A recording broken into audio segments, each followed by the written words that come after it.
Good morning, children. Welcome in English grammar class. Today we are going to read conditional sentences. It is chapter number 6 in your book. My dear children, we already discussed about conditional sentences when we talked or read tenses, present tense, past tense, and expressing future time. But let us revise it again. There are three conditions in English, children. Condition number one.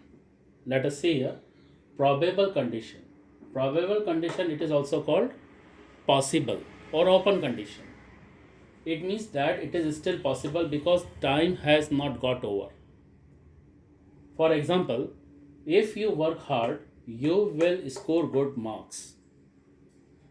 My dear children, in this sentence, there are two clauses, clause 1, clause 2. And you can see that this clause, it is written here if. So this clause is called if clause. We can also say that it is mean clause or it is conditional clause. Okay, it is if clause, conditional clause. Okay, and this clause, it is called result clause or subordinate clause. So in conditional clause or if clause, it is given here what is the condition? If you work hard, this is the condition. And what will be the result? It is a result called clause now. You will score good marks. When will you score good marks? When this condition will be fulfilled. If you work hard. So in this sentence, you can see that in first clause, it is if clause. We have used a simple present, work. Okay, and in result clause we have used a simple future. So children, you remember that here we use simple present and here we use simple future. Okay, let us take one more example. If you score good marks, if you score good marks, your parents will give you a good bicycle. If you score good marks, your parents will give you a good bicycle. Now let us take number 2. Condition number 2 is imaginary or hypothetical condition. When we imagine something that is not real, it is unreal.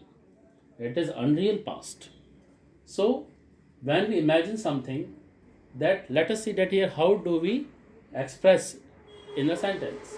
Number 1 example, if I were a bird, I could fly.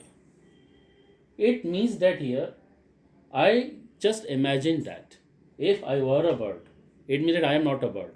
I am imagining here if I were a bird, I could fly. Could is here. Okay, so could shows here past ability. So remember that here, children, we always use here when we imagine something, we use here word. We always use here whether it is he, she, it, or any noun or pronoun would be here. Okay, we use here word only. Please remember it. So if I were a bird, I could fly. It means that I am not a bird, I cannot fly. Let us take example number 2. If I had money, I would lend it to you. It means that I don't have money just now or right now, so I cannot lend it to you.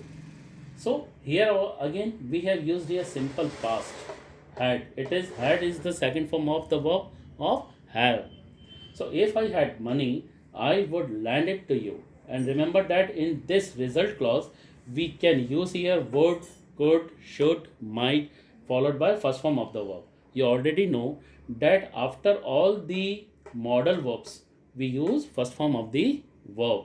It is a modal verb here, children. So we have used here first form of the verb.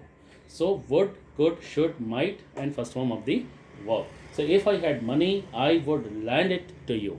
It means that I don't have money right now, so I cannot lend it to you. Next, Condition number 3, it is called unfulfilled condition. Unfulfilled means now it cannot be possible to fulfill the condition because the time is over. It means that in due time the action was not performed. Now it can never be possible to perform it here. For example, if he had reached the station on time, he would have caught the train. It means that he did not reach the station on time, so he did not catch the train. So let us see here, if he had reached the station on time. Okay, it is again if clause, and second clause, it is he would have caught, catch, caught, caught.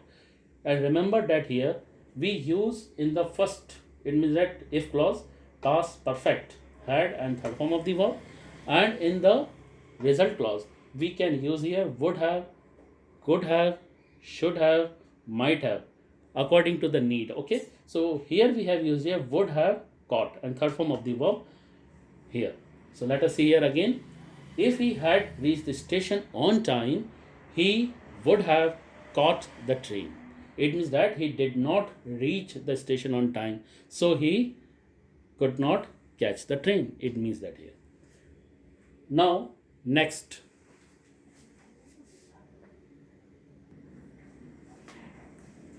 now children, let's see here, important note, to describe general truths and scientific facts.